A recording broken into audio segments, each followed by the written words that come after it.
Bonjour tout le monde et bienvenue à Balado Ludique, un podcast entièrement dédié aux jeux, plus particulièrement aux jeux de table et aux jeux de société.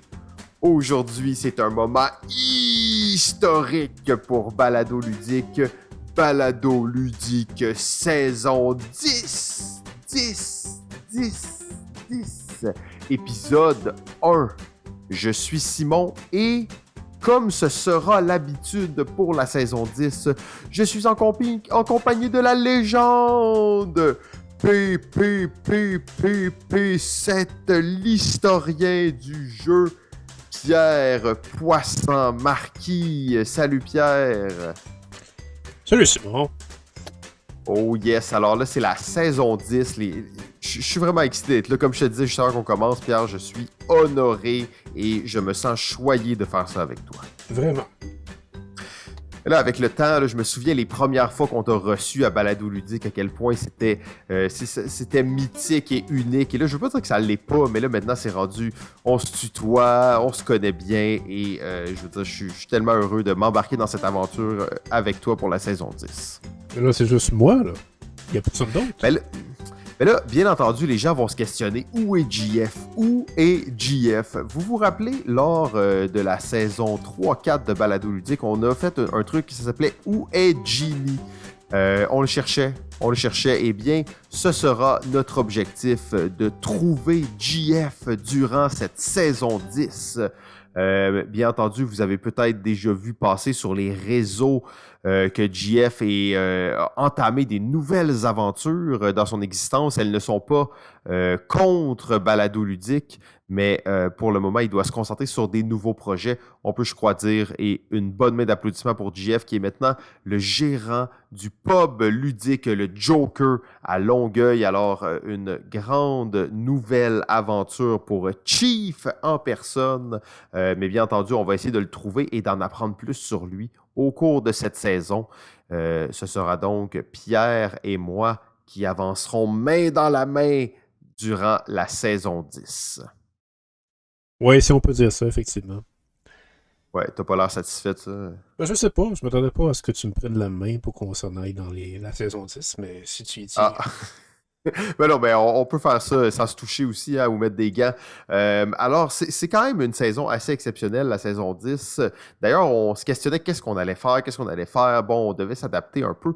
Et Pierre a popé l'idée de faire une saison thématique. Donc, une saison qui allait avoir une continuité entre les épisodes. C'est exact, Pierre?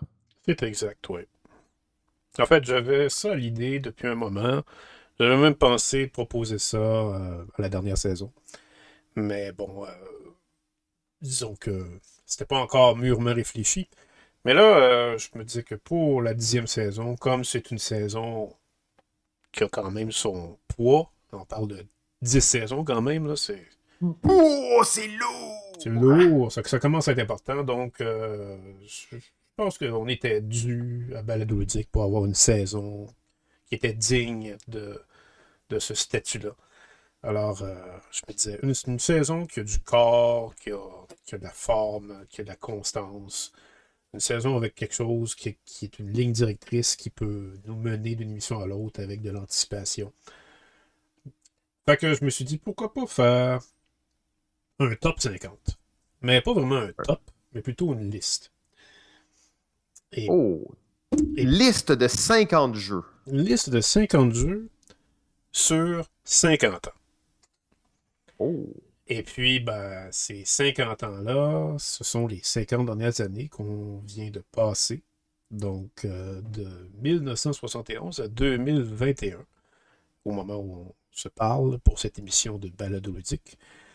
Et l'idée, c'est de voir à travers les 50 ans qui viennent de passer, ben, quels sont les jeux de société qui ont transcendé l'histoire, qui ont marqué leur époque, mais qui aussi ont fait en sorte que l'industrie du jeu de société est ce qu'elle est aujourd'hui. Les 50 jeux les plus influents des 50 dernières années. C'est exact. Boum! Alors, le concept était lancé. Ce qu'on a fait, c'est qu'on a fait chacun une liste et on va en fait défiler ça en ordre chronologique. 5 jeux par épisode, par personne. Donc, on va voguer comme ça durant les 10 épisodes de la saison. En plus, on a préparé une petite réflexion au début de chaque épisode. Qu'est-ce qu'un jeu influent? Alors, on va arriver sur ça dans quelques instants. Mais avant de se lancer, il y avait quand même quelques petites annonces à faire importantes pour Balado Ludique. Mettez ça à votre agenda. Le party de fin de saison de Balado Ludique va se faire en personne. C'est une première depuis 3 saisons, donc 2 ans sans party de saison de Balado Ludique. Et là, ça va être en personne. On ne sait pas encore ça va être où, mais on sait ça va être quand. Alors, sortez votre calendrier le 9 octobre en après-midi. En fin de journée, en soirée, en après-midi, en soirée. Donc, le 9 octobre, ce sera le party balado ludique. Ça va être cool, Pierre? Ben, c'est supposé de l'être, comme à chaque fois. Comme à chaque fois. En fait, quand on faisait ça en personne, c'était vraiment cool. Quand on le faisait en virtuel, c'était cool aussi, mais ça commençait à être déprimant afin de faire ça virtuellement. Donc là, on va être en personne, on va avoir plein d'invités, on va jouer à des jeux bizarres, ça va être pas pire. D'ailleurs, peut-être qu'on va jouer à Twister si les conditions sanitaires le permettent. Là. Oh, ça serait quand même assez édifiant. Ouais, bien dit, exactement. Sinon, on va en reparler du party, bien entendu, mais au moins, là, vous voyez comment on est organisé. Constance et corps au programme. Donc, le dernier point avant de commencer vraiment la saison 10, c'était de remercier infiniment nos Patreons qui sont là depuis le début de la pandémie avec nous, qui nous supportent, qui nous financent, qui aident ce projet-là à exister. C'est vraiment apprécié d'être là. Si vous voulez rejoindre la nation Balado Ludique, rien de plus simple. Vous allez sur Patreon, vous tapez Balado Ludique et vous nous donnez impunément votre argent. Et de notre côté, on va s'efforcer de faire le meilleur contenu possible. Alors, Pierre, on se lance sans plus tarder. La question qu'on va se poser à chaque début d'épisode, qu'est-ce qu'un jeu influent? Ouais, la question est quand même assez impérative parce qu'en fait, ce qu'il faut comprendre, c'est que on peut dire que les jeux sont influents gratuitement comme ça, mais si on a une liste de critères, si on a finalement un barème qui va définir pourquoi un jeu est influent, ben là, ça va prendre un peu plus de tonus et ça va être un peu plus sérieux comme approche. Et c'est pour ça que on a défini, Simon et moi, avant de se lancer dans cette aventure de constance dans la 10e saison, une liste de 8 critères qui forgent ce qu'on pense qui est un jeu influent. Et comme il y a 8 critères et qu'il va y avoir 8 émissions dans cette saison 10, ben, on va les annoncer, on va les dévoiler au compte-gouttes, ces critères. Et celui qu'on va vous dévoiler aujourd'hui, Simon, tu peux nous le dire? Oui, alors, premier critère d'un jeu influent, ils ne sont pas nécessairement dans l'ordre là, de l'importance, ils sont un peu comme ça. On va en parler un peu à chaque fois, mais aujourd'hui, on va parler du nombre de joueurs. On entend par là une communauté qui se crée autour d'un jeu. On pourrait même aller jusqu'à un certain point un culte qui se crée autour d'un jeu. C'est sûr que le nombre de joueurs est un critère d'influence pratiquement indéniable. C'est ce qui porte le jeu. C'est ce qui fait qu'il existe après plusieurs années aussi. C'est ce qui fait qu'il continue d'être joué.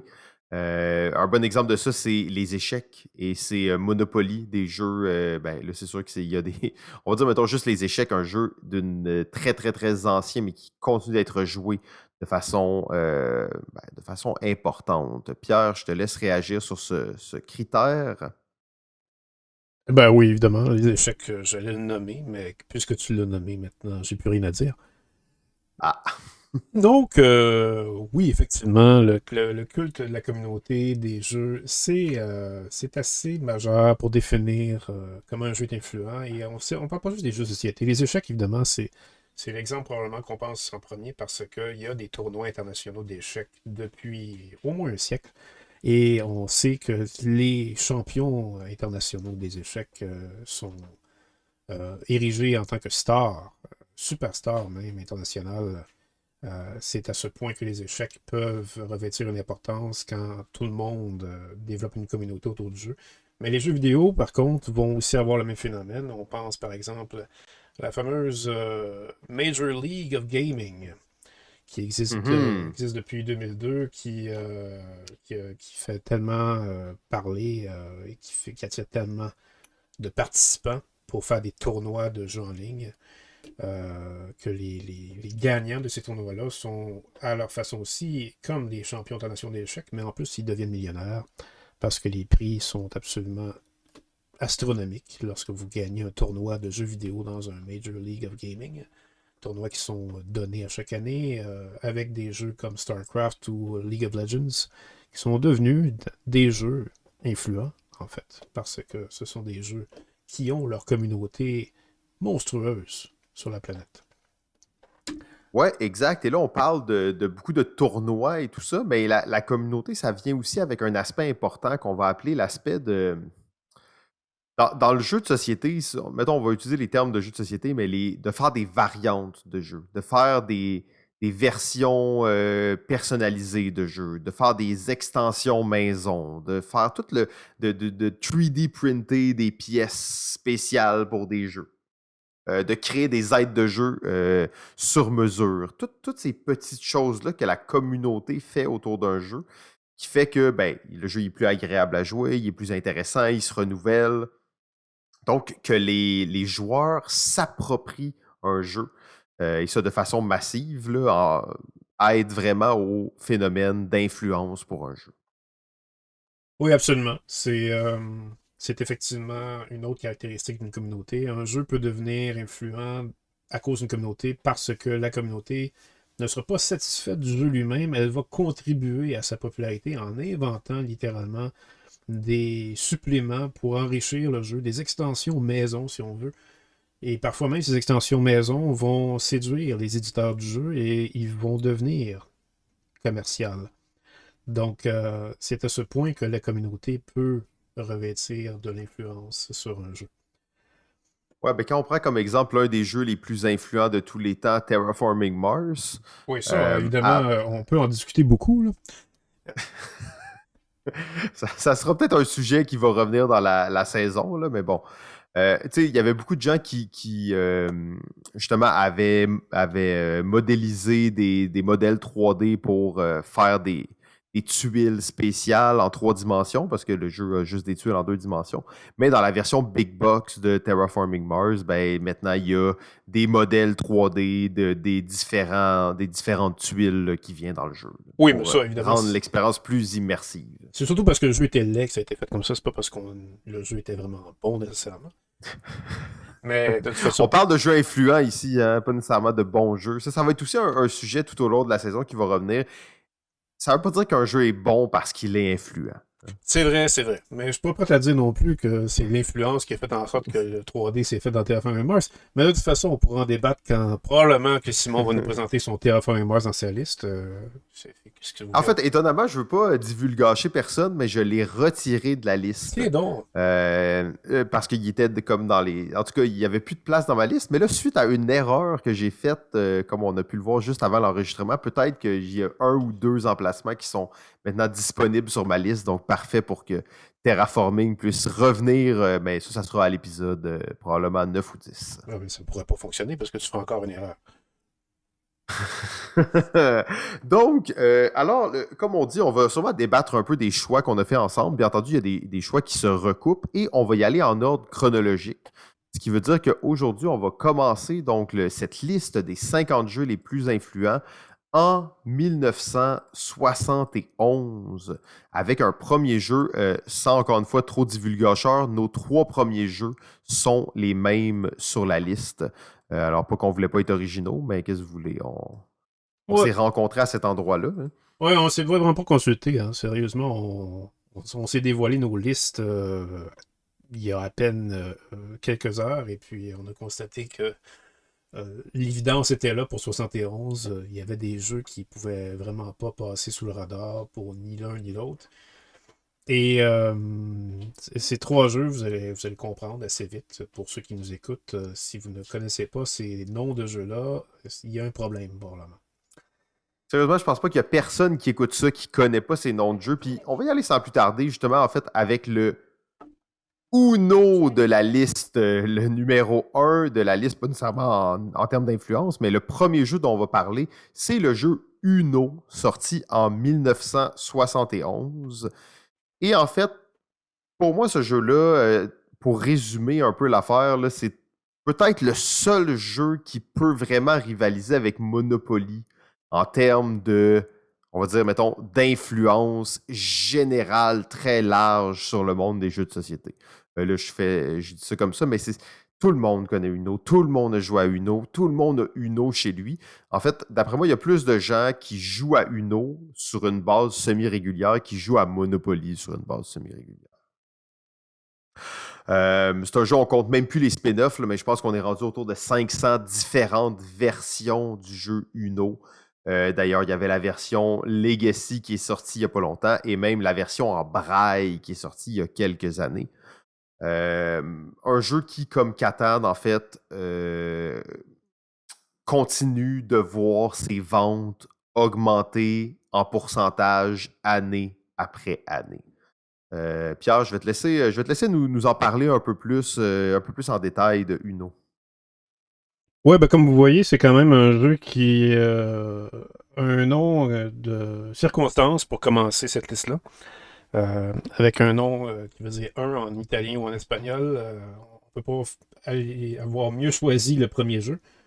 Et Ça s'invente pas des choses comme ça. Ça s'invente pas des choses comme ça. Et Simon a parfaitement raison en disant que Uno pourrait probablement se rapprocher de Monopoly dans sa pratique. En fait, on estime, mais ça reste à prouver. Mais selon le site du Musée national Strong dans l'État de New York, si vous ne connaissez pas le Musée national Strong, c'est un lieu à visiter pour amateurs de jeux de société que vous êtes, puisque c'est le musée du jouet et du jeu aux États-Unis. Sinon le plus gros musée dédié aux jeux et aux jouets au monde. Et selon les recherches de ce musée, on estime que 80% des maisons, des foyers qui possèdent au moins un jeu de société chez eux, ben, Uno serait parmi ces jeux de société-là. Donc, wow! Mais évidemment, on estime 80%, mais on ne dit pas dans ces données-là si on a fait l'étude auprès des foyers uniquement américains ou à travers le monde, mais ça reste quand même que ça impressionne lorsqu'on voit ça. Uno, d'ailleurs, a été intronisé dans le National Toy Hall of Fame du Musée national Strong. Oui. Le National Toy Hall of Fame, pour ceux qui ne savent pas c'est quoi, ben, c'est en fait un classement de jeux et de jouets selon le musée qui a un peu des critères similaires à ce que nous, moi et Simon, on a établi pour les 50 jeux qui ont influé le plus les 50 dernières années. Donc des choses ludiques qui vraiment ont des critères très très solides pour être reconnus comme des incontournables. Et Uno en fait partie. Uno est un jeu, dans le fond, pourquoi il a été si présent, pourquoi il a eu un succès énorme. Ben, Uno, c'est simplement parce que c'est un jeu basé sur un autre jeu qui existe déjà. On parlait tout à l'heure qu'une communauté, c'est en fait la manifestation qu'un jeu est tellement populaire que la communauté va modeler le jeu avec des nouvelles règles tellement qu'ils en aiment le concept. Eh bien, ironiquement, Uno est né à partir de ce phénomène-là. C'est un monsieur, Merle Robbins, qui a, je dirais, inventé, entre guillemets, Uno. Parce qu'il n'a pas vraiment inventé Uno. Il a joué à ce qu'on appelle le 8.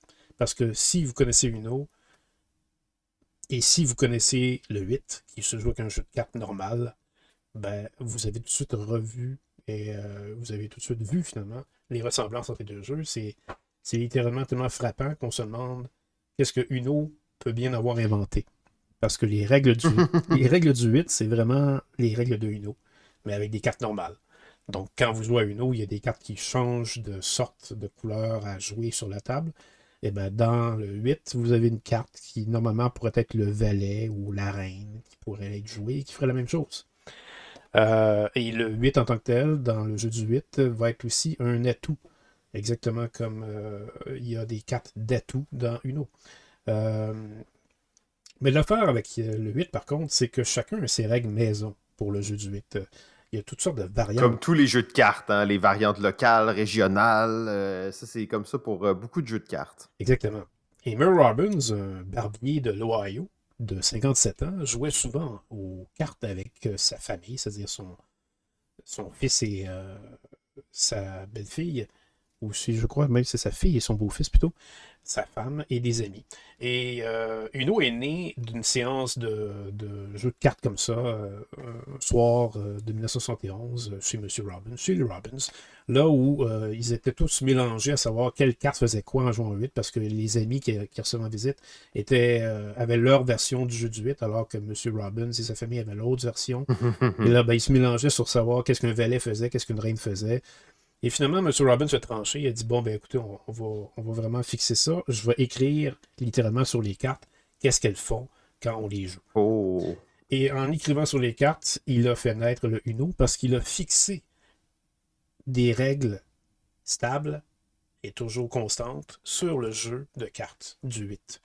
Et ensuite, il a acheté des jeux de cartes vierges, blanches, et il a littéralement écrit des chiffres et il a écrit les effets des cartes spéciales, et c'est devenu les premiers exemplaires de Uno. Et évidemment, ils ont vu, la famille Robbins, le pognon à faire avec ça tout de suite. Parce qu'ils se sont dit, s'ils jouent toujours aux cartes comme ça, et qu'ils adorent le jeu, ben, ça pourra probablement se vendre. Et c'est comme ça qu'ils sont partis dans un road trip, et qu'ils se sont achetés une tente roulotte, et ils ont sillonné les États-Unis Ouais, jusqu'au... pour vendre leur jeu, ils se promenaient là comme des forains. Exactement. Avec le Texas, en allant au Texas et en Floride. Et finalement, ils ont vendu 5000 jeux d'Uno comme ça. Mais ils ont dû un peu hypothéquer leur maison pour fabriquer leurs jeux et les vendre. Mais ils ont quand même réussi à en vendre énormément. Et ces premières ventes-là ont attiré l'attention de M. Bob Tezak, qui était un homme d'affaires en devenir, avec une personnalité assez trumpienne, qui était dans la business familiale de salon funéraire et qui a flairé l'argent. Oui. Oui, hein, ça concorde tout, ça. Et M. Tezak a eu le flair d'aller chercher le jeu de Uno après l'avoir essayé et après avoir toujours joué à Uno avec ses beaux-frères. Il s'est dit pourquoi on n'irait pas voir les créateurs qui nous ont vendu ce jeu-là et leur acheter littéralement le jeu. Et c'est comme ça que les Robbins ont vendu leur jeu pour 50 000 beaux dollars, plus 10 sous de royauté par copie de jeu de Uno, en signant avec M. Tezak, qui a Mais parti... jusqu'à concurrence de 100 000, hein? Il n'y avait pas quelque chose comme ça, je pense, ou... Oui, je pense qu'il y avait un nombre limite, mais ça a été quand même assez pour faire vivre les Robbins très confortablement. Du moins, M. Robbins, qui est mort en 84, a vécu assez bien sa vieillesse avec ça. Et M. Tezak, lui, est devenu millionnaire, littéralement. Et il a fondé une compagnie qui s'appelait International Games Incorporated, qui était littéralement la maison d'édition de Uno. Et M. Tezak en était très fier, évidemment, avec ses beaux-frères. Et il a quand même vendu beaucoup de jeux, Uno, mais il a vraiment frappé le gros lot lorsqu'il a voulu vendre son jeu à Walmart.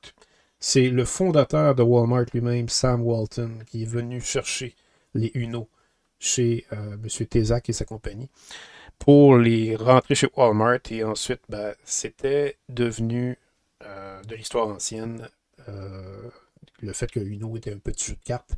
Il est devenu du jour au lendemain un jeu de cartes vendu à l'échelle des États-Unis. 11 millions de copies étaient vendues de Uno en 1980. Et c'est comme ça que Uno est devenu ensuite un jeu absolument incontournable, au point où Mattel, la compagnie qui fait Barbie et G.I. Joe, non, plutôt Barbie tout simplement, la compagnie Mattel a voulu avoir son Uno parce qu'elle avait un flagrant besoin, cette compagnie-là, de faire des jeux de société. Elle voyait l'argent à faire aussi. Et elle a approché M. Tézac pour acheter sa compagnie en 92. Et puis, ben, c'est comme ça qu'Uno ensuite a explosé dans des variations que ben, Simon nous a mentionné tout à l'heure. Tout le monde se rappelle le fameux Uno Attack, dans Le- lequel tu avais une espèce de machine électronique sur laquelle tu pesais, puis ça shootait littéralement les cartes sur l'autre personne, mais tu sais pas exactement combien ça en shootait. Des fois, ça en shootait 2, des fois, ça en shootait 5, des fois, ça en shootait 10. Fait qu'il y avait vraiment de tout. Même qu'il y en avait, je pense, Supercharge qui donnait des petits chocs électriques, là, ou je sais pas trop. J'ai jamais joué à celui-là, là, mais... Oui, tout à fait. Mais Uno, à vrai dire, a eu ses versions. Mais il y a même eu un stack Uno qui essayait d'imiter le jeu Jenga. Parce que Mattel elle se faisait compétition à Parker Brothers avec ça. Mais quand C'était. tu as une franchise, hein, ça c'est aussi la force d'une franchise, c'est que Uno, ce n'est plus juste un jeu de cartes, c'est rendu comme c'est une marque réelle, là, dans le sens que tu peux la poser sur plein de choses, puis vendre des produits grâce au fait que tu mets ces 3 lettres-là jaunes sur un produit, là. C'est ce qui en fait aussi un jeu très influent, là. Oui, il faut le dire quand même, parce que Uno a ses variantes de franchise, comme Monopoly a eu ses variantes de franchise. Vous savez, vous n'êtes pas sans savoir que Monopoly est à toutes les sauces. Vous avez des Monopoly de Star Wars, vous avez des Monopoly de n'importe quelle ville connue dans le monde.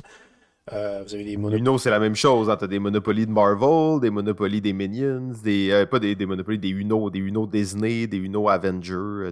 Toutes les grosses franchises ont leur Uno, là. Exactement. Et Là, ça m'étonne qu'il n'y ait pas un Uno balado ludique, mais bon. ça va venir éventuellement. Prochainement. Mais Uno, vraiment, a gagné le cœur des gens pour ça. Ben, en fait, pourquoi Uno a vraiment facilité son influence? C'est parce que c'est un jeu hyper simple, là, qui peut être joué par les enfants comme par les adultes, et qui ressemble à quelque chose qu'on connaît déjà. C'est juste de le commercialiser comme M. Robbins a fait, et M. bien sûr, Tézac, dans son esprit trumpien, qui a donné l'iconique boîte rouge à Uno, parce qu'il voyait que c'était avec le rouge que ça captait l'attention. Pareil comme M. Trump voit l'or comme la couleur qui capte l'attention. Et comme M. Trump, M. Tézac est tombé en faillite après en 92 et ramassé aussi des charges criminelles. Certainement. M. Tézac et M. Trump ont beaucoup de choses en commun, mais ça, c'est une autre histoire.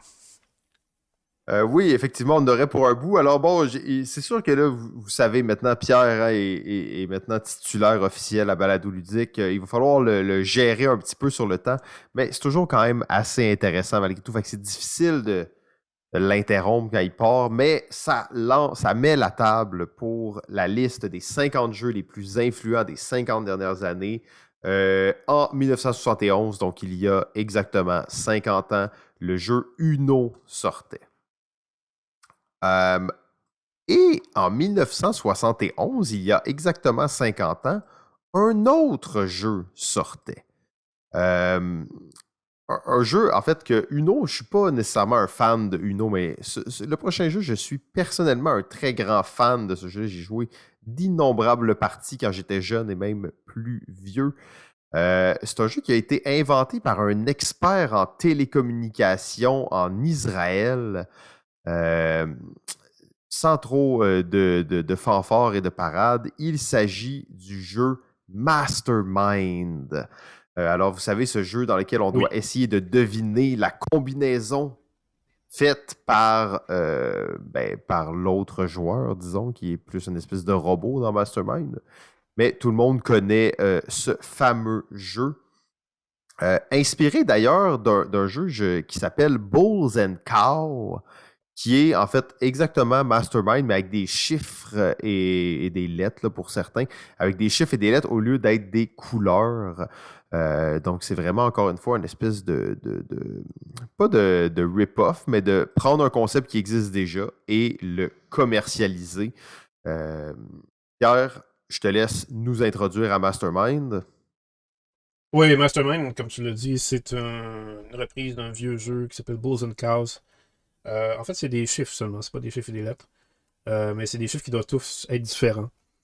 Euh, et pour ceux qui ne connaissent pas Mastermind, s'il y en a vraiment, est-ce qu'il y en a vraiment? Euh, Levez Master- la main.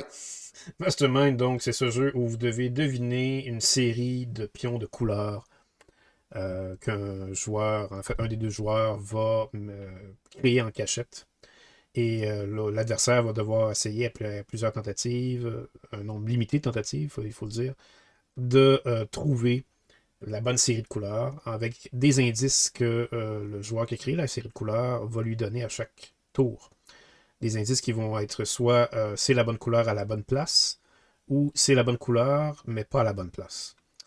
Euh, et Bulls and Cows, ben c'était ça. Les indices c'était des Bulls quand c'était à la bonne place et c'était des Cows quand ce n'était pas à la bonne place.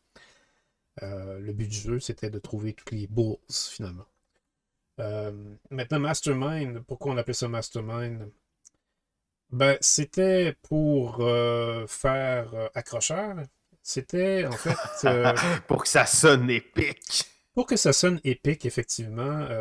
Mordecai Merovitz, qui est l'inventeur roumain, mais qui a créé son jeu en Israël, a proposé ce jeu-là en Angleterre. Donc, on fait le tour du monde avec Mastermind déjà et on n'a même pas encore vendu le jeu. Et puis, il a proposé sa création, ou plutôt son recyclage, je devrais dire, à plusieurs compagnies de jeux de l'époque sans avoir aucun succès. C'est une compagnie de plastique qui a récupéré le jeu. Ouais, ben en fait, juste avant, pour arrêter notre petit tour du monde, je crois même qu'il leur avait présenté ça à Nuremberg, à la foire internationale du jeu. Absolument. Effectivement, cette compagnie de plastique qui a décidé de produire le jeu. J'étais bien étonné quand j'ai découvert ça. Oui, exactement. Invecta, qui est la compagnie qui a créé ça, et elle a frappé dans le mille. Et il s'agissait simplement d'avoir la bonne stratégie marketing pour en faire un jeu qui s'est vendu, disons-le franchement, à des quantités absolument astronomiques de copies. Pendant toutes les années 70, de 71 à 80, Mastermind a dû se vendre à au moins 30 millions de copies. C'était ahurissant à l'époque. À vrai dire, c'était tellement ahurissant que l'inventeur de Mastermind pouvait se considérer comme le deuxième créateur de jeux au monde dans l'histoire à être devenu millionnaire avec un seul jeu, comme Monsieur Arrows avait fait avec Monopoly. Mastermind est devenu populaire, pourquoi? Parce qu'il faut se poser la question, dans le fond, parce que dans le fond, euh, Bulls and Cows existait déjà avant, et pourtant, le jeu était très peu connu, même que les ordinateurs, qui étaient à leur tout début à l'époque, avaient déjà une version programmée de Bulls and Cows. Et malgré ça, c'était pas assez pour faire connaître le phénomène. Mastermind est devenu populaire à cause de son emballage et à cause de son nom. Mastermind évoquait le pouvoir. Et on était. La pochette de Mastermind, la La couverture, pochette, ça m'a toujours semblé mythique. la pochette de Mastermind, effectivement, a été vraiment le point central de la stratégie marketing de Mastermind parce qu'il faut se dire, il y avait une mode, je dirais un peu underground des jeux de société dans les années 60 et 70 qui voulait faire des jeux de société un loisir pour les adultes devant les gros succès de Parker Brothers, les gros vendeurs de Parker Brothers. Monopoly, il faut se dire, est un jeu qu'on offrait aux enfants pour Noël. C'était pas un jeu qu'on adressait aux adultes. Alors, on voulait que les adultes puissent s'amuser avec les jeux de société. Et pour faire ça, il fallait avoir un emballage qui séduisait le monde adulte. Alors, il n'était pas question de mettre des beaux petits dessins de couleurs. Il fallait mettre des photos avec des êtres humains véritables qui avaient l'air Il n'y en a pas sérieux. beaucoup des jeux de société qui a des photos dessus, que c'est ça la pochette. Là. Effectivement. Et il n'y en a vraiment pas beaucoup. Et non seulement il n'y en a pas beaucoup, mais ceux qu'on a choisis pour faire la pochette de Mastermind sont même devenus des vedettes. Euh, Bill Woodward et Cecilia Fong. oui, peut-être que Simon peut nous parler de Bill Woodward. C'est le fun, en fait. Ben, sûrement pas autant que toi, mais je sais que c'était des modèles amateurs à l'époque. Et tu sais, la photo, elle évoque beaucoup. Vous irez voir la photo de Mastermind si vous savez pas. C'est cet homme qui a de l'air d'un Anglais distingué avec à côté de lui là, une Asiatique assez séduisante. Qui pose et les deux ont l'air très élégants, très bien habillés. D'ailleurs, l'homme a une cravate couleur or et même des boutons de manchette très luxueux sur une table, miroir, alors avec une espèce de reflet, tout ça. Mais c'est très pratiquement méchant de James Bond, en fait. Là. Oui, exactement. Ça suivait la mode de James Bond, entre autres, qui était hyper populaire dans les années 70. À vrai dire, James Bond, dans les années 60 et 70, c'était l'équivalent des films de Marvel depuis les années 2010. C'est ça. Ouais. Alors, il fallait être de son temps. La boîte de Mastermind évoquait une espèce de scénario de livre de John le Carré ou un scénario de film d'espionnage où on avait l'impression qu'on allait faire un duel qui allait déterminer le sort du monde devant un mania de terroristes hyper mégalomaniaque. Et la femme qui l'accompagne pour montrer qu'il est irrésistible auprès de la gente féminine. Évidemment, il fallait que cette femme-là soit de nature internationale, donc on avait pris une asiatique.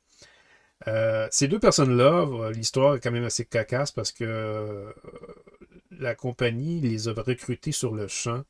Le monsieur n'était même pas supposé être celui qui était là originalement. C'était censé être un mannequin, mais le mannequin ne s'est pas présenté. Alors on a pris ce monsieur-là, qui était le propriétaire d'une chaîne de salons de coiffure. Ah, sa coupe, d'ailleurs, hein, est assez... Sa coupe est assez caractéristique de ça. Et la femme, elle, ben, c'était une étudiante universitaire qui voulait devenir une informaticienne. Qui étudiait en sciences informatiques, qui à l'époque était absolument dans les premières tentatives de faire des études en informatique. Et puis, ben, ça a fonctionné d'une façon phénoménale, cette photo, parce que ça a vraiment fait ce que l'éditeur voulait, c'est-à-dire accrocher un monde d'adultes intrigués par le mystère que la boîte évoquait, par cette sensation de provocation à faire un duel de pouvoir. On avait l'impression que si on jouait à Mastermind, on devenait vraiment des cerveaux qui pouvaient résoudre les problèmes du monde. Et les problèmes du monde, à ce moment-là, ils étaient nombreux. On était en fait dans une décennie où il y avait la crise du pétrole dans les pays arabes.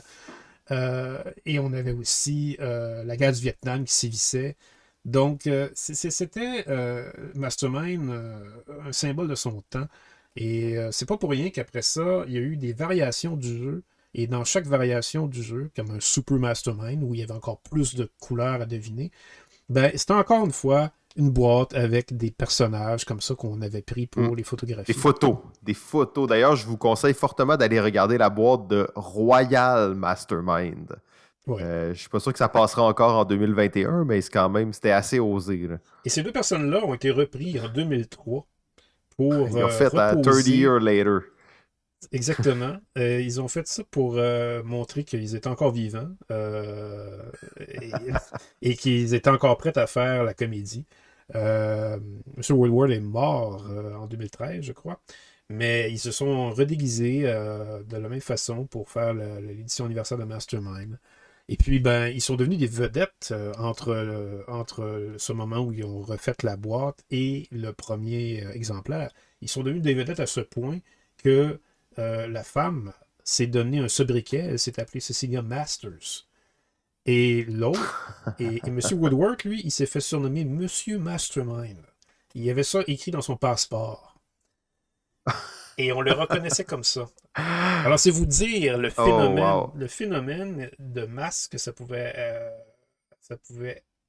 provoquer.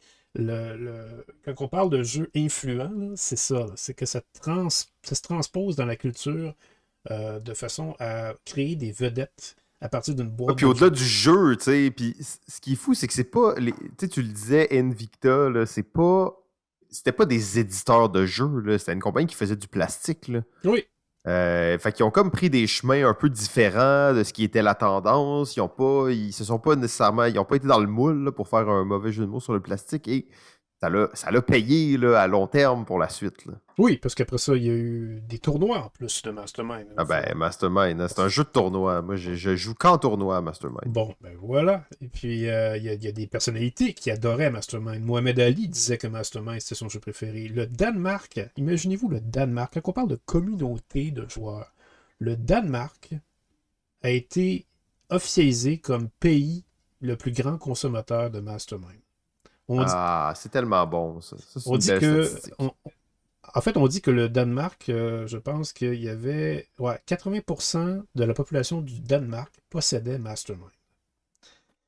Tout le temps 80% de quelque chose. Oui, parce que On va revenir là-dessus. Oui, faut pas aller en dessous parce que ça a l'air un peu trop faible. Puis si on va au-dessus, ça a l'air un peu trop exagéré. Ouais, c'est ça, c'est ça, exact. Ça fait que 80, c'est bon.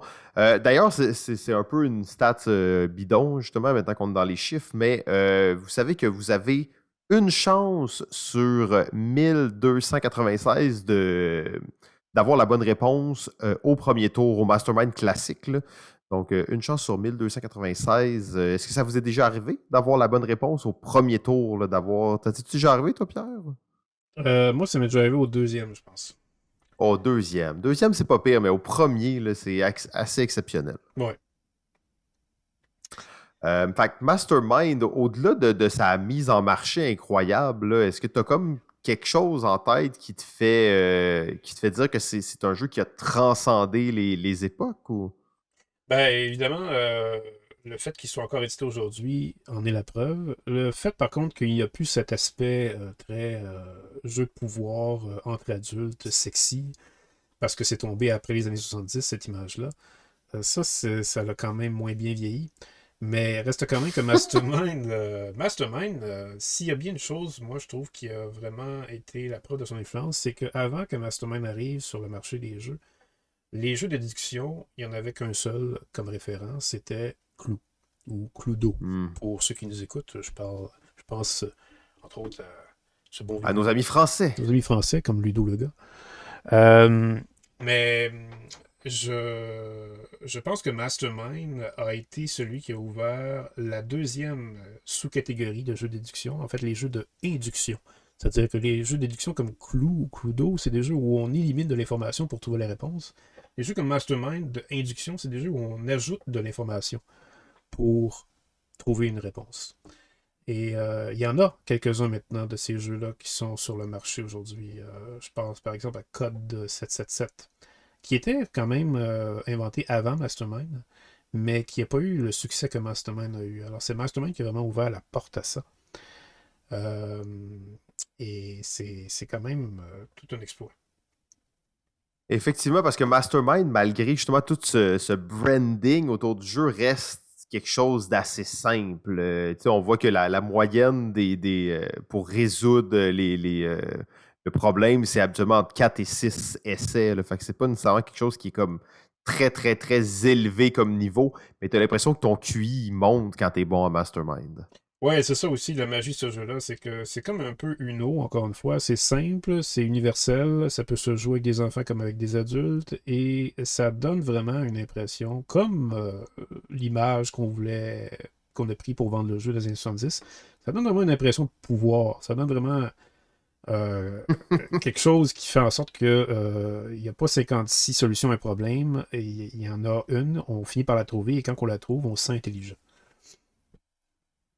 Exact. C'est un jeu qui arrive à te faire sentir intelligent. Mastermind, alors le deuxième jeu sur la liste, je pense que c'est tout à fait justifié, puis on peut voir encore l'influence de ce jeu-là, tant au point de vue de les changements que ça a apporté sur le monde du jeu que sur le fait qu'il y a encore beaucoup de joueurs, hein, ça c'est le thème du jour, la communauté. Il y a encore beaucoup de joueurs qui jouent au Mastermind. Voilà. On va y aller avec le troisième jeu, à moins que tu avais d'autres choses à dire sur Mastermind, Pierre. Non, non, sinon tu vas dire que je déborde encore. Eh ouais, je suis tellement un gars poli. On a débordé seulement de 40 minutes jusqu'à maintenant, donc on est correct. Alors, on va y aller avec le troisième jeu que nous partageons, encore une fois. Le troisième jeu, c'est le dernier qu'on partage pour aujourd'hui. Une chance, parce que sinon, on s'en sortira pas. Il s'agit d'un jeu sorti un an après les deux autres, donc 1972. On va dire le plus grand rival du jeu, du fameux jeu Scrabble. Il s'agit bien entendu de Boggle. Vous savez, cette espèce de boîte de plastique transparente avec 16 dés à l'intérieur qu'on brasse et qu'on shake et qui fait un bruit absolument distinctif. Quand on dépose ça sur la table, il y a des lettres devant nous et on doit faire le plus grand nombre de mots possible en un temps défini. D'ailleurs, le mot le plus long qu'on peut faire, je crois que c'est en anglais, en tout cas, c'est inconséquentiellement. Inconscient. Je ne sais pas si on peut le faire en français. À voir. Boggle, j'ai tellement de bons souvenirs de ce jeu-là. Euh, Effectivement, c'est un jeu qui rivalise beaucoup dans le monde des jeux de mots avec un jeu comme Scrabble, mais qui est beaucoup plus actif, beaucoup plus rapide, simultané. On va se faire des parties. C'est quoi, c'est 3 minutes par partie approximativement.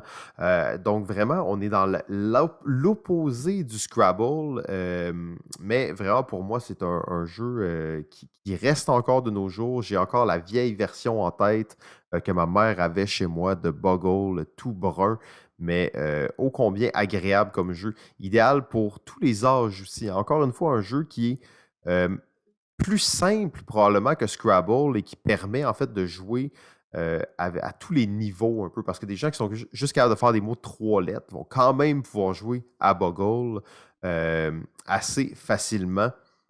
Je pense bien entendu à Boggle qui a percé un peu la culture populaire à la fameuse Peggy Hill. Tu connais Peggy Hill, Pierre?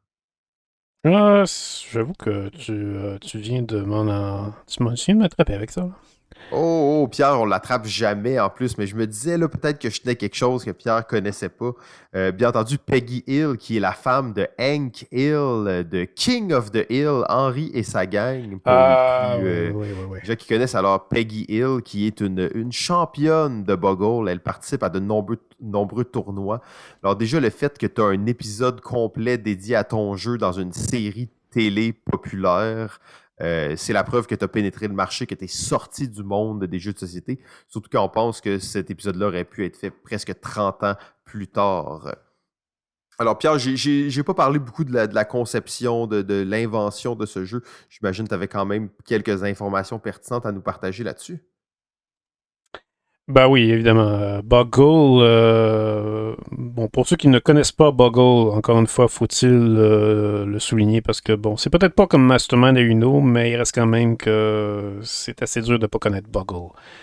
Boggle est un jeu, comme Simon l'a dit, qui fait compétition au Scrabble, parce que c'est un jeu de lettres, mais ceci de très différent qu'il est un jeu de lettres de vitesse.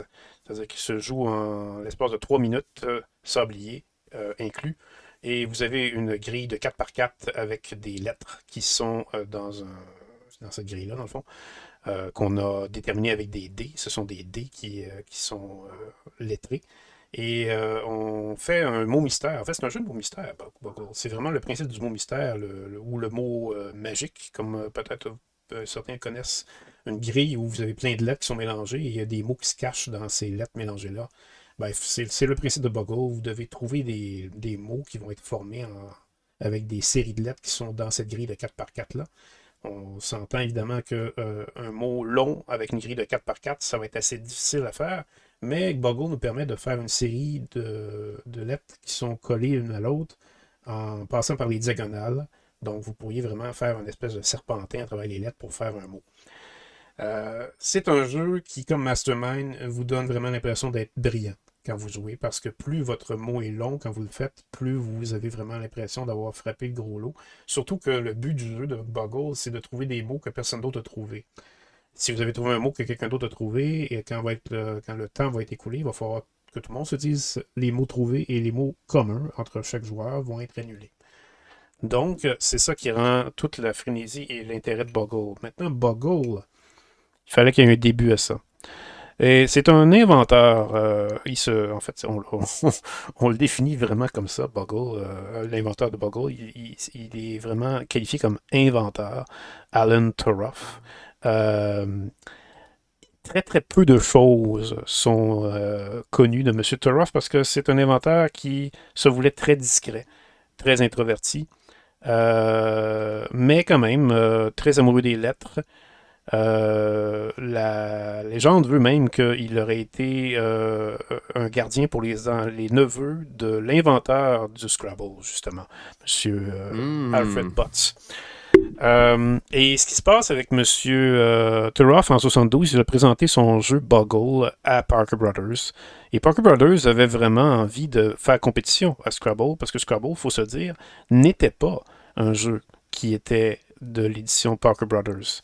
Alors, Parker Brothers étant la maison d'édition la plus grosse à cette époque-là, avait besoin d'un jeu pour faire compétition au jeu de lettres le plus connu sur le marché. Boggle a été la solution. Mais Boggle, il faut se dire, lorsqu'il est arrivé sur le marché en 72, n'a pas du tout été un succès instantané. Pour la simple raison qu'il a été vendu avec 2 autres jeux. Il a été vendu en paquet de jeux. Et Oui, j'ai cherché tellement longtemps c'était quoi les 2 autres jeux, je les trouvais pas, Pierre. J'attendais que tu me partages cette information parce que les jeux vendus en paquet, ça m'intéresse. Ouais, n'est-ce pas? Les jeux vendus en paquet ont la réputation de ne pas toujours avoir un succès, même que c'est assez rare que le succès pour le paquet du jeu complet soit au rendez-vous, parce qu'il y a toujours un jeu dans le paquet qui finit toujours par éclipser les autres. Mais en même temps, ce jeu-là doit être très très fort pour être capable d'éclipser les autres et en plus d'avoir une carrière à lui tout seul. Ça a été le cas de Boggle en 72, en fait 73 même qu'il est sorti avec un jeu qui s'appelait Fluster et un autre jeu qui s'appelait Grapple. Et c'était 2 autres jeux de mots comme Boggle, excepté qu'on les jouait différemment. Grapple, en fait, c'est littéralement Charivari. Alors pour ceux qui nous écoutent et qui sont un peu moins jeunes, ou peut-être même ceux qui savent c'est quoi un Charivari. Un Charivari, dans le fond, c'est des anagrammes. Alors, Grapple, c'est un jeu d'anagrammes. C'est simplement de trouver des mots parmi des lettres mélangées que d'autres joueurs mélangeaient, finalement. Fluster, c'était un jeu de mots croisés qu'on prenait avec des mots que les autres joueurs écrivaient. En fait, c'est des jeux où est-ce qu'on ajoutait c'est un jeu où est-ce qu'on ajoutait des lettres à des mots pour faire des nouveaux mots. Et c'était une grille de mots croisés qui était commune à chaque joueur, je pense. Mais les deux n'avaient pas eu le reluisant que Boggle avait, parce que Boggle avait cette fascination où la vitesse était en jeu. Et puis, il y avait aussi ce défi de faire un jeu avec des dés, finalement, qui sont lettrés, et d'en faire quelque chose de vraiment différent de Scrabble. Parce que ça se jouait tous en même temps, alors que les autres jeux se jouaient tous tour par tour. C'est ce qui faisait la force de Boggle, c'est que vous n'attendiez pas votre tour. Maintenant, Boggle n'était vraiment pas le premier jeu qui utilisait des dés avec des lettres, et ce n'était vraiment pas le premier jeu qui se jouait où tout le monde jouait en même temps avec des lettres. Par contre, Boggle avait cet attrait à cause de son emballage, son espèce de quadrillé, son moule quadrillé, avec cette espèce de couvercle en transparent, en plastique transparent, et ça en faisait un objet finalement que non seulement vous pouviez jouer avec, mais vous pouviez aussi le transporter et jouer quand vous voyagiez avec. Cette boîte-là transparente, elle était du design de M. Bill Cook, qui était en fait le co-inventeur de Boggle, pourrait-on dire. Quand tu parles justement que c'était des inventeurs qui ont inventé Boggle, il y a tout cet aspect de la boîte, c'est le jeu. Comme il y a quelque chose d'intéressant là-dedans qui est un produit, encore une fois, unique, qui est vraiment un produit designé tel quel qui a sa force. Là. Oui, exactement. Mais c'était la force de Boggle, effectivement, d'être un objet ludique. C'est un jeu et c'est un objet ludique et qui s'adressait aux adultes parce que Boggle, Fluster et Grapple, quand vous regardez les boîtes, c'est exactement comme Mastermind. C'est des boîtes qui essayaient de jouer sur cette tendance des années 70 à vouloir présenter des jeux qui s'adressaient aux adultes. Alors, on avait des adultes photographiés sur les boîtes. Mais ça n'avait vraiment pas l'aspect sexy de Mastermind. Par contre, Parker Brothers n'avait pas compris le marketing que Invecta avait compris. Et c'est pour ça que Boggle, en 72-73, n'a pas eu du tout le succès escompté. Il a fallu relancer une campagne publicitaire de Boggle en 76, où cette fois-là, on n'a pas du tout fait appel à des photos d'adultes. On a simplement mis l'emphase sur l'objet ludique lui-même. Le boîtier avec le couvercle transparent et une boîte assez simple dans son apparence, même un peu cute à la limite, avec fond bleu. Et on a mis l'emphase de la publicité sur les revues. Le Cosmopolitan, par exemple, une revue américaine quand même du haut gratin intellectuel. On mettait des publicités de Boggle dedans parce qu'on voulait s'adresser aux gens intelligents. Et ça a fonctionné. Ça a vraiment fonctionné. À partir de ce moment-là, la Parker Brothers a compris comment s'adresser à son public et il a fait des publicités de Boggle dans plusieurs autres revues américaines ensuite. Et c'est de revue en revue que Boggle a décollé et qui s'est vendu à des millions de copies en l'espace de 10 ans. Et est devenu un phénomène de masse avec une communauté. Avec des variations de Boggle, dont j'ai chez moi d'ailleurs. Ils ont trouvé faire des manières de former Boggle, de croiser Boggle avec le fameux Twister. Faut que tu fasses des mots en te promenant Mais sur le tapis. le tapis n'avait pas des pastilles de couleurs, c'est des lettres finalement. Il faut épeler un mot en touchant les lettres avec ses mains et ses pieds. Et ça Ok. s'appelle Body Boggle finalement. Une autre version de Boggle très intéressante qui est apparue dernièrement dans les 6, 7, 8 dernières années qui s'appelait Boggle Flash. Aux États-Unis, ils l'ont commercialisé sur Scrabble Flash, qui est un Boggle avec des petits objets. En fait, c'est des appareils intelligents miniaturisés. Ces appareils intelligents, en fait, c'est des mini-écrans où est-ce qu'on voit des lettres se former. Et quand vous collez les deux appareils ensemble, 1, 2 et 3 et 4 et 5 appareils ensemble, et bien là, ça peut former un mot. Si vous avez par exemple S, A et C, ça va faire le mot sac. Sauf que si vous placez les trois petits écrans, un avec le S, un avec le A et un avec le C ensemble, et là, ça va flasher parce que les appareils vont être assez intelligents pour s'apercevoir que vous venez de former le mot sac. Et ça, c'est une autre façon de faire un Boggle. Euh, et Boggle a aussi eu son émission télévisée en 94. Oui, je me demandais si tu allais nous parler de ça. Donc, c'est vous dire, encore une fois, le phénomène culturel que Boggle Hmm. a incité et finalement a eu comme influence. Parce que maintenant que Boggle est considéré comme un jeu influent, ben, on peut dire que c'est, après Scrabble, le jeu de lettres le plus vendu. Et il a instauré aussi une autre façon de jouer à des jeux de lettres. Parce qu'avant Scrabble, on jouait à des jeux de lettres de façon très relaxe. Comme j'ai dit, il y avait d'autres jeux de lettres qui se jouaient en vitesse avant Boggle, mais aucun n'avait eu le succès de Boggle. Maintenant, les jeux de vitesse avec lettres, c'est monnaie commune, monnaie courante, et Mhm. même, je dirais que on voit plus souvent des succès de jeux de lettres avec vitesse que ceux qui n'ont pas de vitesse. Ben oui, parce que ça favorise les petits mots, hein, souvent. Donc, c'est comme un plus, on va dire, jeu d'ambiance que jeu convivial. Oui, exactement. Et Alan Turoff, d'ailleurs, est devenu une vedette temporaire, je dirais éphémère. Sur son passeport, c'était écrit Monsieur Boggle. Non, non, mais c'est Ah. quand même un auteur de jeu qui a été connu pour s'être marié dans le plus gros magasin de jouets, le plus célèbre magasin de jouets des États-Unis qui s'appelle F&O Schwartz à New York, où il y a une salle de poupées, qui est une salle, disons, réservée VIP. Il s'est marié dans cette salle avec une femme qui travaillait chez Avon et qui faisait des jouets pour Avon. Ah, des jouets pour Avon. Oui, oui, oui. Wow. Là, c'est rendu trop poussé, cette histoire-là.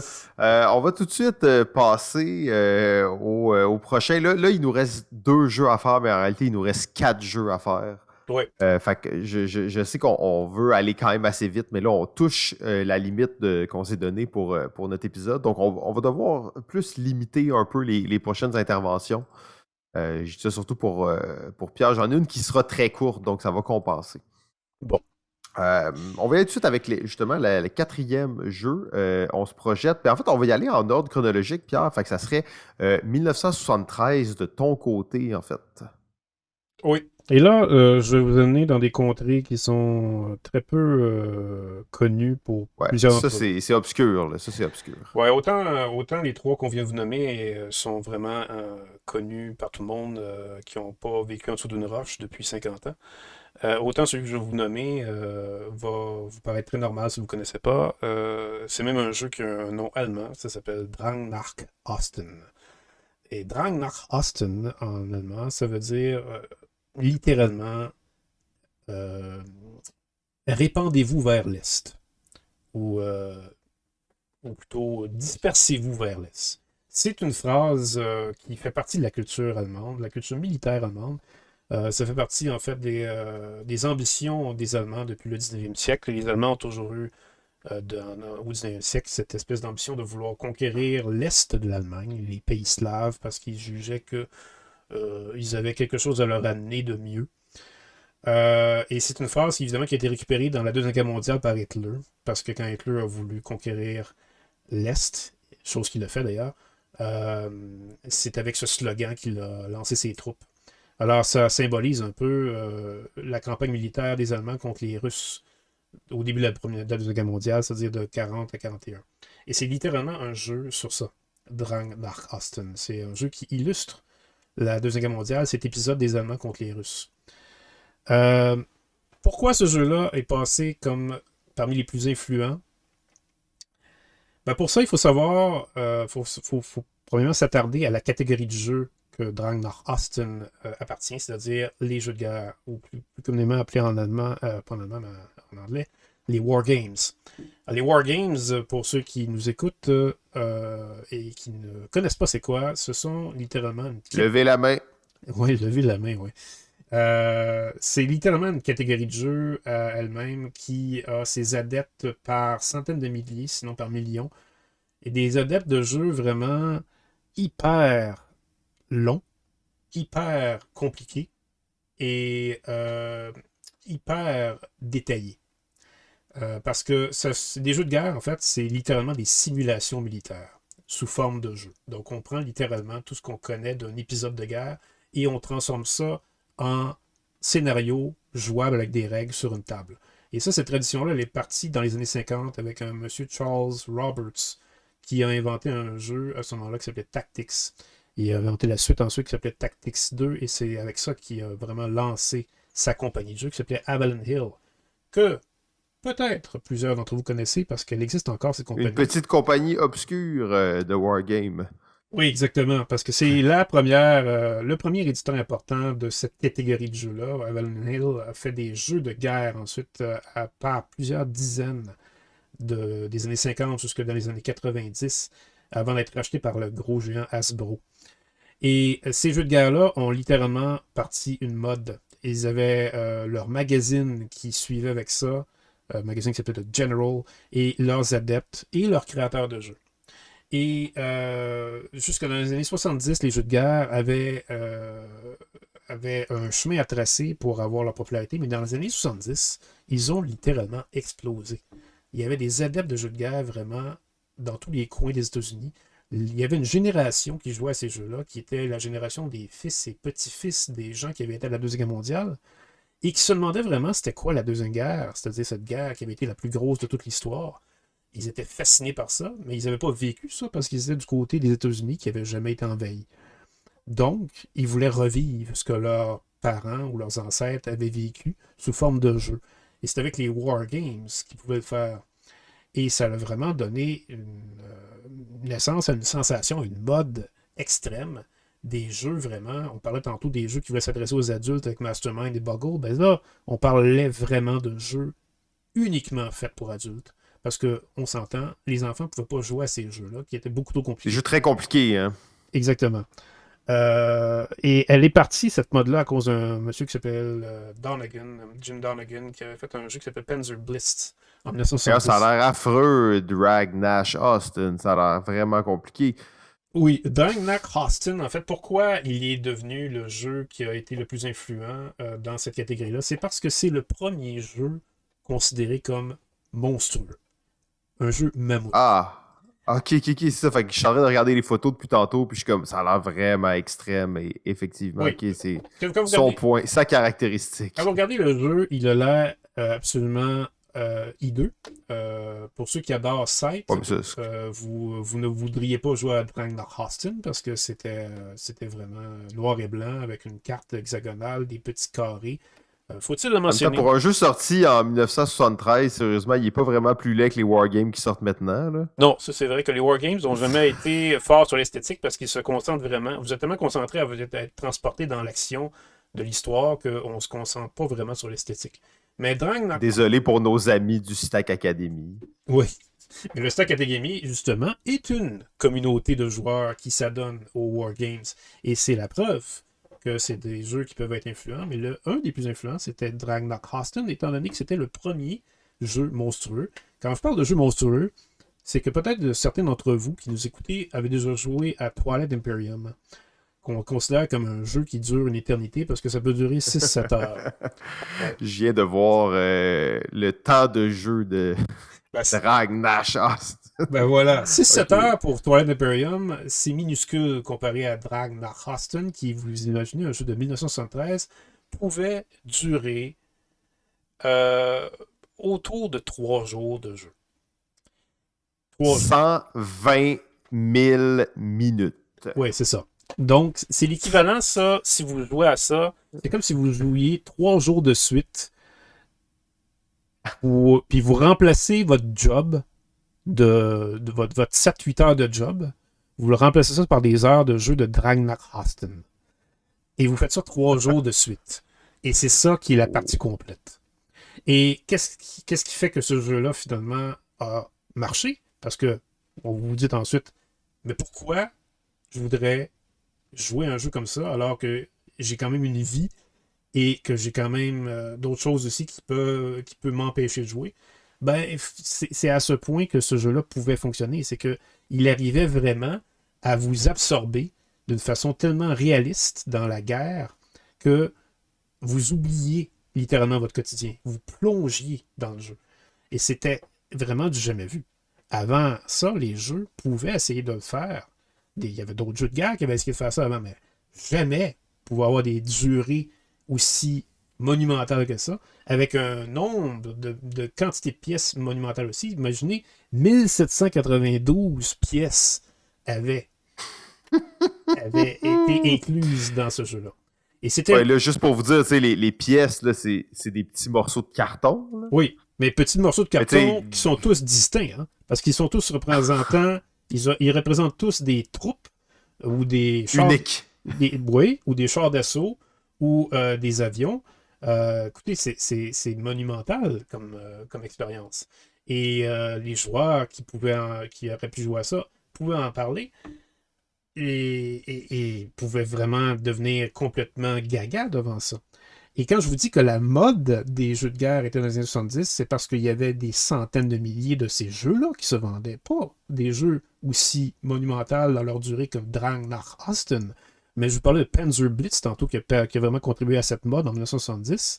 Panzer Blitz s'est vendu à 350 000 copies dans les 30 ans qui ont suivi sa création. C'est quand même pas des millions comme Boggle ou Mastermind ou Uno, mais c'est quand même... Pour un jeu qui dure 120 000 minutes, c'est quand même assez exceptionnel. Ben, Dragnar Austin ne s'est pas vendu à 350 000 copies. Mais Dragnar Austin, par contre, ils ont fait le palmarès des meilleurs jeux de guerre dans la revue de General à la fin des années 70, en 1977. Et tous les joueurs de jeux de guerre, les amateurs de jeux de guerre, s'entendaient pour dire que le meilleur, c'était Dragnar Austin. Et là, pour les gens qui n'ont pas suivi toute la politique derrière, là, on s'entend que The General, c'est le magazine de Avalon Hill. Oui, c'était Dragnar Austin, c'est un jeu de Game Designer Workshop. Fait que là, c'était une autre compagnie qui était votée comme le meilleur jeu dans la revue d'une autre entreprise. Fait que ça montre que c'était quand même un jeu assez exceptionnel. Là. Exactement. Les compagnies de Game Designers Workshop qui a vraiment été historique aussi dans sa place dans l'histoire des jeux de société. Imaginez-vous que c'est une compagnie qui a duré 22 ans et pendant 22 ans, à chaque 22 jours, ça ne s'invente pas, à chaque 22 jours, cette compagnie-là sortait un produit. Bon, on dit pas que c'est un jeu qui était chromé comme Sight pouvait l'être, mais c'était un produit. Ça pouvait être une carte géographique pour un jeu, ça pouvait être un nouveau jeu, ça pouvait être une extension de jeu, Hmm. mais à chaque 22 jours, Frank Chadwick et sa bande, Frank Chadwick était l'auteur de Drangnak Hoston et qui a créé aussi une centaine d'autres jeux.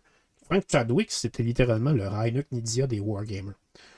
Euh, c'est lui qui créait, qui menait sa compagnie, c'est lui qui s'arrangeait pour qu'il y ait à chaque 22 jours, un nouveau produit qui sort de sa compagnie. Il n'a pas fait que des jeux de guerre, il a fait des jeux de rôle aussi. Mais bon, on s'étend un peu trop. Alors, je vais laisser Simon présenter son quatrième jeu. Yes! Alors, oui, oui. Assez incroyable cette histoire. Je pensais pas qu'on allait aller là. Ça, c'est vraiment ça m'intéresse beaucoup. C'est dur de dire à quel point ça a eu une influence. Là, c'est discutable.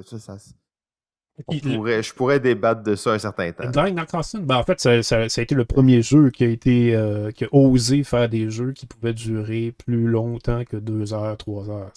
Il y a des jeux, Et mais... le dernier aussi. Non, non, non, il y en a eu plein après. Euh, oui, oui, c'est clair. C'est sûr que c'est peut-être un peu extrême là, comme style de jeu.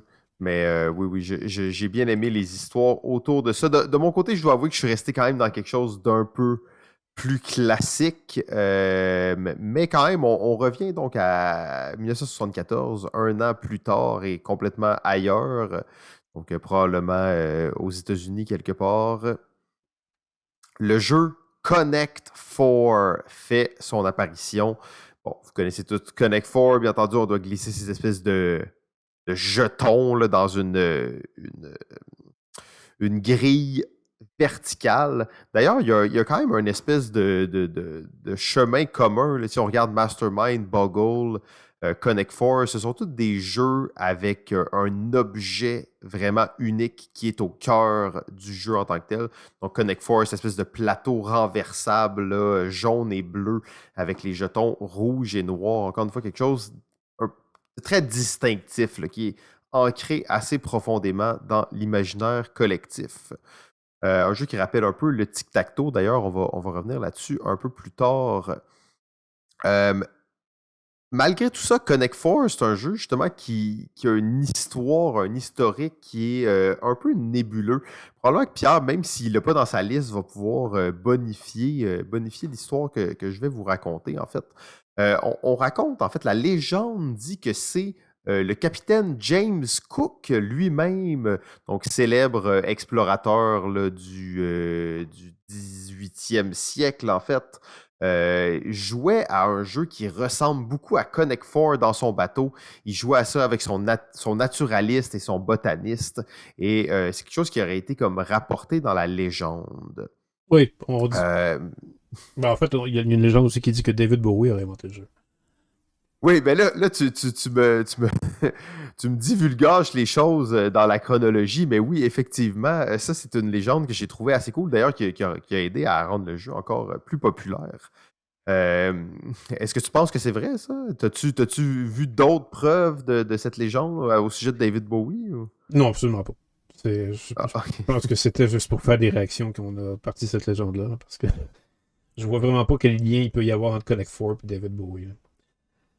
Non, c'est ça, exact. Je trouvais ça un peu exagéré, mais après, on continue l'histoire avec Robbie Bell. Je ne connaissais pas cet auteur-là, mais c'est quelqu'un qui a écrit beaucoup sur les jeux de société dans les années 70, justement, et parle de Connect Four comme étant un jeu qui tire son origine d'un jeu en bois du début du siècle, 1900-1910. Donc, il y a un croquis, en fait, dans son livre d'un jeu qui s'appelle Four Balls, qui est essentiellement Connect Four.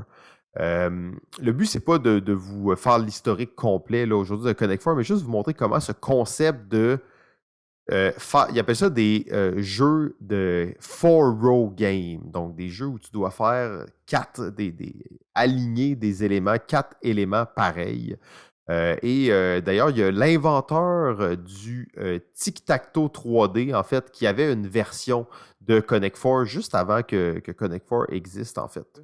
C'est un concept qui a changé de main, qui a été repris Et à un moment donné, des gars qui étaient des inventeurs, des gars de New York, un peu originaux de leur époque, qui ont juste moulé ce plastique, en fait, qui ont créé un branding autour d'un produit.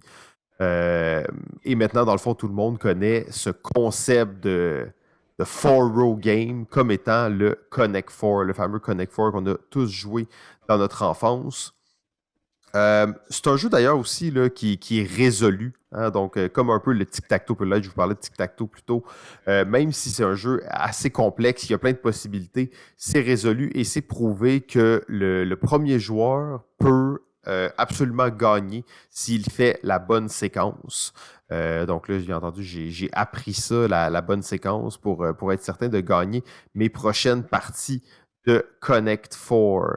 Euh, Justement, moi, je me concentrais plus sur pourquoi ce jeu-là était influent que sur son histoire en tant que telle. Je n'ai pas toutes les bonnes anecdotes qu'il faudrait, mais c'est un jeu qui a transcendé la culture populaire. C'est un jeu qui a été repris à multiples sauces. On peut trouver d'ailleurs sur YouTube des chansons qui sont dédiées à Connect Four. Euh, on compte plus le nombre d'applications mobiles ou de jeux en ligne de Connect Four. Euh, c'est ça. C'est assez large, même qu'on va le retrouver dans certaines émissions de télé ou dans des espèces de challenges sur les différents réseaux sociaux. Mais en fait, le Connect Four Basketball, qui est une version en fait basket de Connect Four, on peut vraiment le retrouver partout. Alors, ce jeu-là, pour moi, ça en fait un jeu influent et en fait, qui est un peu un incontournable des 50 dernières années. Oui, absolument. C'est vraiment un phénomène de culture populaire. Simplement par le fait qu'il va emprunter au tic-tac-toe. Alors, c'est encore une fois le phénomène qui se répète avec le Uno et avec le Mastermind. C'est de prendre un concept que tout le monde connaît et de changer juste légèrement pour en faire un nouveau concept. Ben, c'est fou, ça me marque en fait aujourd'hui que tu dises ça parce que c'est vrai que c'est ça. Puis au début de l'épisode, on parlait des communautés, ok, les communautés qui font les jeux. Dans le jeu vidéo et même dans le jeu de rôle, peut-être c'est quelque chose qu'on voit plus souvent, mais les mods. Donc on prend un jeu et on le mode, on le modifie. Donc dans le terme, dans le jeu vidéo, c'est assez commun qu'on prenne un jeu. D'ailleurs, tu parlais de League of Legends. League of Legends est issu d'un, sans faire toute l'historique, d'un mod de Warcraft 3. Donc des gens avaient modifié Warcraft 3 pour en faire un autre jeu, mais en réutilisant les mêmes concepts. Et ça devient des jeux qui sont excessivement populaires par la suite. Ben, il y a toujours, je dirais, un marché pour ce genre de produit. Euh, on va toujours s'adresser à ceux qui jouent moins à des jeux quand on va vouloir faire un produit comme ça. Parce que forcément, ils vont moins connaître les jeux pour s'apercevoir, je dirais, de l'arnaque, entre guillemets. Ouais, mais en même temps, les jeux dont on parle, c'est des jeux cultes et tout ça. Puis là, je regardais un peu notre liste pour les prochains épisodes, puis je me rends compte que c'est un concept qui va revenir quand même plusieurs fois, que les jeux cultes sont des jeux qui sont pratiquement directement issus d'un autre jeu qu'il y avait avant. Euh, donc quand même des jeux assez intéressants, mais bon, on dévie un petit peu de la chose. On va passer au dernier jeu aujourd'hui. Alors, 1974. Pierre, on reste dans la même année. Je te laisse introduire ce jeu. Oui, le jeu que je vais vous parler a en fait été inventé en 1969, mais il a été commercialisé en 1974 pour la première fois. Chez Intellect Games, qui est une compagnie britannique de jeux, puisque c'est un Britannique qui a inventé le jeu.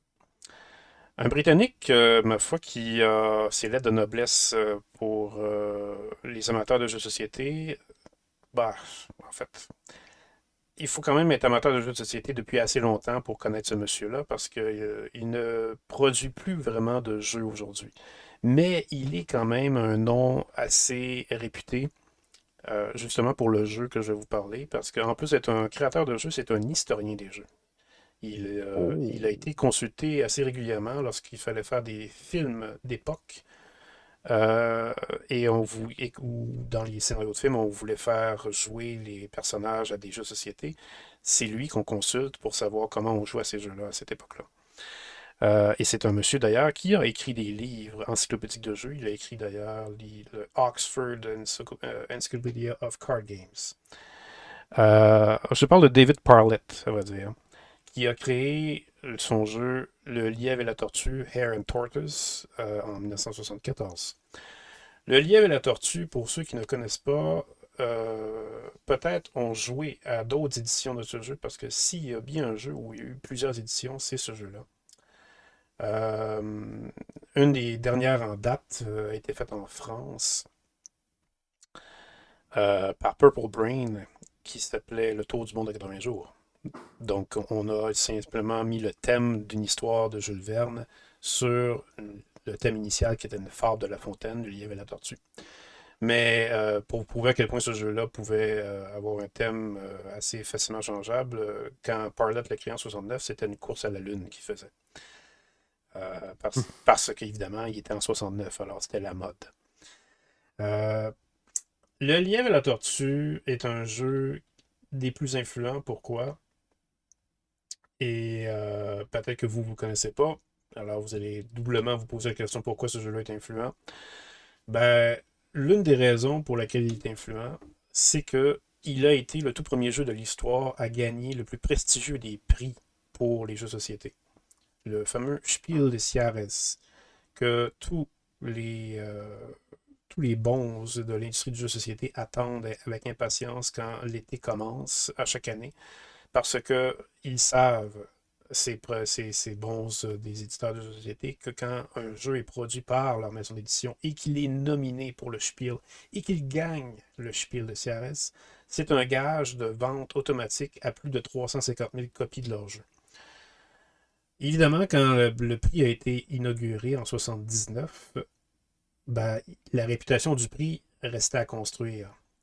Mais il reste quand même que C'est le premier à l'avoir gagné. c'est le premier à l'avoir gagné et c'était la première fois aussi dans l'histoire. Il y avait d'autres prix qu'on descendait des sociétés avant le Spiel de CRS, mais c'était la première fois que ce prix-là visait vraiment la planète en entier. C'est-à-dire que le Spiel de CRS se voulait un prix universel, même s'il était en Allemagne et que son nom était en allemand. Il se voulait un prix décerné à n'importe quel jeu qui pouvait être produit n'importe où dans le monde. Et c'est pour ça d'ailleurs que la première édition a vu non pas des auteurs de jeux allemands, ni des jeux allemands, ben, en fait il y en a eu un je pense dans les premiers nominés, mais c'est surtout des auteurs d'ailleurs, c'est-à-dire britanniques ou américains essentiellement. Et comme de fait, c'est un jeu britannique qui a gagné le premier prix, c'est Le lièvre et la tortue. Et pourquoi il l'a gagné? Ben parce qu'il avait quand même des qualités assez exemplaires, ce lièvre et la tortue. D'où la deuxième raison pourquoi il est influent, c'est que c'est un jeu qui se veut euh, comme un remodelage du plus classique des styles de jeu qui existent. C'est-à-dire les jeux de course. Les jeux de course, si vous ne le savez pas, de tous les jeux de société, dans l'histoire des jeux de société, c'est le type de jeu le plus ancien que l'homme a pratiqué. Alors, c'est vraiment le jeu le plus naturel que l'être humain peut s'adonner lorsqu'il veut s'adonner à un jeu de société. Alors, de réinventer la façon de faire un jeu de course, c'est-à-dire au lieu de brasser un dé et avancer un pion sur des cases, ou jouer une carte et avancer son pion du nombre indiqué sur la carte, ben, il y a d'autres façons de faire avancer ses pions que ces deux façons-là. C'était du jamais vu. En fait, ça a peut-être été fait dans les années 50. Je me souviens d'un titre tout à coup. Mais pas à cette ampleur que le lièvre et la tortue a fait. Parce que le lièvre et la tortue, ce qui fait sa force, c'est que c'est un jeu de course pratiquement sans hasard. Et pourtant, il n'a pas l'air de ça du tout. Il a même l'air d'un jeu pour enfants quand on le voit dans ses premières éditions. Surtout celle de Ravensburger, celle qui était en allemand, qui est sortie l'année où il a gagné le Spiel. Le lièvre et la tortue avait l'air vraiment d'un jeu pour enfants. Avec son espèce de graphisme très champêtre, romantique, innocent, avec son lièvre, il s'attendu qu'il avait l'air tellement amis un à côté de l'autre. Et pourtant, c'est hyper méchant comme jeu, parce que c'est un jeu qui vraiment peut bloquer les autres joueurs dans la course, puisque aucun joueur peut avoir le même pion sur la même case d'un autre joueur. Et la course, elle est hyper calculatoire parce que, comme j'ai dit, ce n'est pas un jeu de hasard à la base. Vous avancez du nombre de cases que vous voulez, mais plus vous avancez vite dans votre tour, c'est-à-dire plus le nombre de cases que vous franchissez est grand, plus ça vous coûte cher. Parce que vous allez dépenser du gaz. Le gaz, ça va être des carottes, parce que vous allez être un lièvre. Alors, si vous avancez d'une case, ça va vous coûter une carotte. Si vous avancez de 10 cases, ça ne coûtera pas 10 carottes. Ça va vous coûter plutôt, je pense, autour de 55 carottes. Pourquoi c'est que c'est 55 au lieu de 10? Ben, c'est parce que le jeu est fait de façon à ce que les cases ne s'additionnent pas quand vous les avancez d'un coup. Elles sont exponentielles. Vous allez additionner les cases selon le nombre de cases que vous avez avancées. Donc, si vous faites une case, c'est une carotte. Si vous faites deux cases, ça va être 1 plus 2. Si vous faites trois cases, ça va être 1 plus 2 plus 3. Et si vous faites... Ouais, ça coûte cher. Fait que si vous êtes 10 cases, là, c'est pour ça que vous êtes rendu à autour de 55. Et je me trompe probablement sur le chiffre, mais vous avez compris le principe. Alors, c'est pour ça que c'est ça, et c'est ça qui fait en fait le grand défi et le grand intérêt du lièvre à la tortue, c'est que vous êtes toujours tenté d'avancer très vite pour semer les autres joueurs, mais si vous avancez trop vite d'un coup sec, vous n'avez plus de gaz ensuite. Et qu'est-ce qui arrive quand vous n'avez plus de gaz? Parce que vous n'avez pas infini des réserves de carottes. Ben, il y a des cases sur lesquelles vous pouvez vous arrêter qui permettent de récupérer des carottes. Mais vous pouvez aussi passer votre tour sur certaines cases qui vont vous permettre de récupérer des carottes. Puis si vous n'avez aucune carotte, vous n'avez pas de case qui vous aide, vous êtes obligé de reculer. Et là, vous allez considérer comme une tortue. Et le nombre de cases que vous reculez, vous allez multiplier ça par 10, et c'est le nombre de carottes que vous allez recevoir. Donc, si vous êtes beaucoup trop loin et que vous avez plus zéro carotte avec vous, il va falloir reculer de beaucoup de cases pour récupérer les carottes que vous avez besoin. Et pour compliquer la chose, quand vous arrivez à la fin, vous devez arriver avec un nombre de carottes maximum. C'est-à-dire que si vous êtes le premier joueur arrivé, vous ne devez pas avoir plus que 10 carottes dans votre réserve. Si vous êtes le deuxième joueur, pas plus que 20 carottes. Alors non seulement il faut calculer vos carottes pour économiser en avançant, mais vous devez avoir dépensé assez de carottes avant d'arriver à la fin. Donc tout ça ensemble fait que le lièvre à la tortue a vraiment fait un électrochoc quand c'est sorti dans les années 70, parce que les gens, la communauté de joueurs, les passionnés de jeu, il y en avait dans les années 70 comme il y en a aujourd'hui, beaucoup moins par contre, ben ils reconnaissaient ce jeu-là comme un, je dirais peut-être une révolution, on peut le dire, une révolution. Un, un vent nouveau. Un jeu qui était considéré comme le premier des jeux modernes, entre guillemets. C'est-à-dire, le premier des jeux qui proposait d'autres sortes de mécaniques que celles qu'on voyait toujours dans les jeux depuis 50 ans. C'est-à-dire, lancer un dé, avancer un pion, jouer une carte, avancer un pion. Euh, faire des choses finalement où le hasard était beaucoup trop dominant. Ouais, ben, tu sais, ça reprend un peu l'idée de Mastermind, de Boggle, de faire des jeux qui sont pas nécessairement pour les enfants, de voir le jeu pour un autre public, en fait. Oui, exactement. Le problème, par contre, c'est que l'emballage en a un peu Ah souffert. oui, non, mais ça, c'est affreux, en fait, là, pour ça. Je comprends que ça a pris, en même temps, le prix n'existait pas, là, mais il a quand même gagné le Spiel 5-6 ans après être sorti. Là. Oui, tout à fait. Mais au moins, ils se sont rattrapés parce qu'il y a quand même eu énormément d'éditions. Ouais, Ensuite, mais en plus, tu regardes celle de maintenant, puis elle n'est pas nécessairement plus intéressante, en fait. Hein. euh, En tout cas, j'ai l'impression qu'il y aurait moyen. On a vu des génies de mise en marché et de branding sur les précédents jeux, mais dans ce cas-ci, j'ai pas l'impression qu'on est là. On est comme plus dans une espèce de jeu qui a de la misère à trouver son identité. Hein. Le fait que le thème a tellement changé aussi, comme tu dis. oui, oui, tout à fait. Je me demande si est-ce que Around the World ça fonctionne bien. Il est quand même assez beau. Oui, Around the World fonctionne bien, je dirais, parce que le thème colle quand même plutôt de façon cohérente, là, parce que dans le Tour du monde de 80 jours, dans le fond, c'est l'histoire, c'est que le héros de l'histoire, Phileas Fogg, fait un péri pour faire le Tour du monde de 80 jours avec les moyens du temps, c'est-à-dire pas d'avion. Euh, donc, il faut qu'il calcule, quand vous faites avancer votre pion, vous devez calculer le nombre, je pense, de tickets que vous avez dépensé pour avancer le plus vite possible. Et quand vous avancez, ben, vous devez arriver avant tout le monde. Ça représente un peu les 80 jours contre lesquels vous allez courser. Si vous reculez, c'est parce qu'il y a, il y a un inspecteur dans le Tour du monde de 80 jours qui essaye d'empêcher Phileas Fogg de réussir sa course. Euh, et puis, ben, ça représente ça un peu, quand vous reculez dans le jeu. Mais reste quand même que le lièvre et la tortue est devenu le thème emblématique parce que pas mal toutes les éditions autres Ouais, que on ce celle-là. thème-là. Ouais. Même les éditions pirates, parce que c'est ça aussi. Avoir de l'influence quand vous êtes un jeu de société qui a de l'influence, c'est que le jeu est tellement connu qu'on va essayer de créer des éditions sans même demander à l'auteur de créer une édition. Ouais, des vrais rip-offs, là, genre des vrais. On copie le jeu puis on le vend.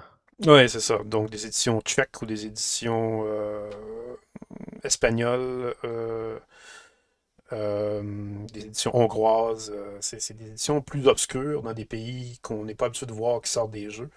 Et pourtant, c'est vraiment le lièvre et la tortue. Là. Et ces éditions-là vont changer le thème, forcément, pour être moins reconnus. Donc, dans certaines éditions-là, on va voir des courses de voitures de course, seulement. Ou ça va être parfois le monde de l'énergie. Ça va être comment on gère l'énergie. J'ai pas testé les versions, alors je peux pas vous dire comment ils ont collé le thème à une course. Mais c'est ça. Ben effectivement, je peux voir, c'est cool d'être sorti un peu des sentiers pour celui-là.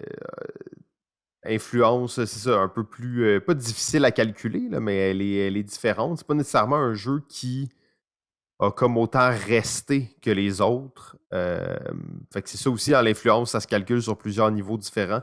Il n'y a pas beaucoup de jeux qu'on va vous parler qui auront vraiment tous les critères pour être un jeu qui est très influent, là. Mais oui, bon choix, intéressant. Pierre, on touche déjà à la fin de ce premier épisode de Balado Ludique saison 10. C'est des sujets assez différents qui demandent beaucoup de recherche et tout ça. Donc, ça va être tout un voyage. On est lancé sur cette quête des jeux les plus influents des 50 dernières années. Peut-être un petit commentaire de fin sur ce qu'on a vu aujourd'hui. Oui, j'aimerais ajouter que on pensait déjà à faire un jeu dans l'espace en 69 avant même que Terraforming Mars arrive. Alors, c'est vous dire à quel point Terraforming Mars est futile. J'a- J'allais dire juste avant qu'il n'y a pas beaucoup de jeux qui ont tous les critères dont on va vous parler, mais bien entendu, Terraforming Mars est le genre de jeu qui a tous les critères.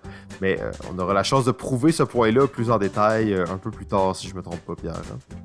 Ah, c'est sûr qu'on va le prouver, oui. De façon à me donner raison, c'est sûr, mais on va le prouver. Alors, bien entendu, tout le monde, je vous remercie beaucoup d'être là pour cette 10e saison. Réservez votre date le 9 octobre. On ne sait pas ça va être où, on ne sait pas ça va être quand. Sinon, on est sur quoi d'autre? C'est quoi les autres projets?